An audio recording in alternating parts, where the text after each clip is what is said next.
You know, it's a question our team has been exploring with great interest.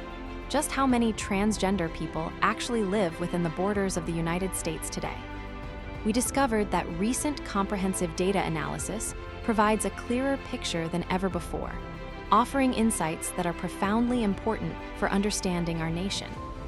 The most credible research currently indicates that approximately 1.6 million individuals aged 13 and older identify as transgender throughout the entire country.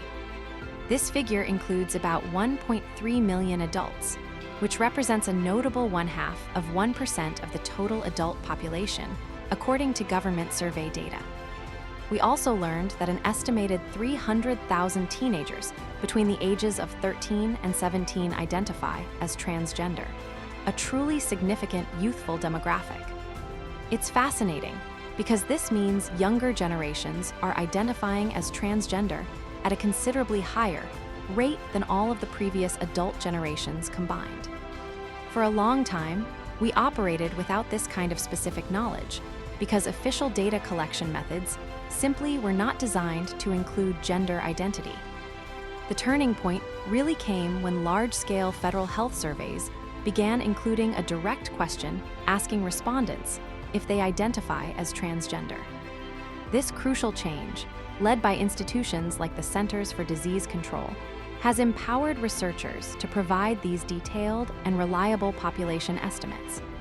Specialized research centers, such as the Williams Institute at UCLA, have been absolutely vital in analyzing this complex data and then sharing it with the public. These updated numbers challenge many outdated assumptions and provide a more accurate representation of the true diversity that has always existed within our society. Looking deeper into the data reveals even more, showing how the transgender population is distributed unevenly across different states and throughout various regions. For instance, while some states in the South have large total numbers, the actual percentage of residents who identify as transgender can often be higher elsewhere. We found that the District of Columbia has one of the highest percentages of transgender residents, showcasing a significant concentration within the nation's capital. This detailed geographic information is incredibly useful for state-level policymakers and healthcare providers who need to allocate resources in a more effective way. Having this accurate count is about much more than just statistics.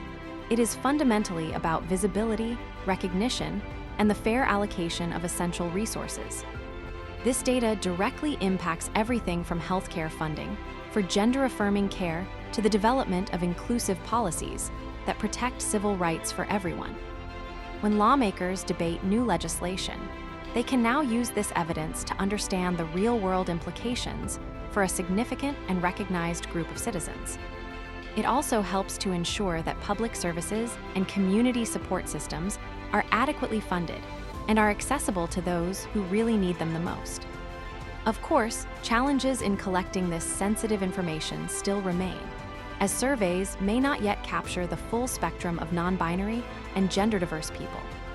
Ultimately, these figures represent real people, our neighbors, our coworkers, and our family members, who deserve to be seen, counted, and fully supported.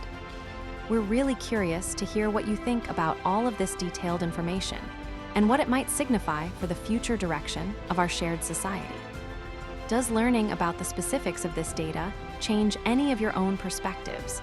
And what further questions does this raise for you about modern identity? Let us know your thoughtful and respectful opinions in the comments section below.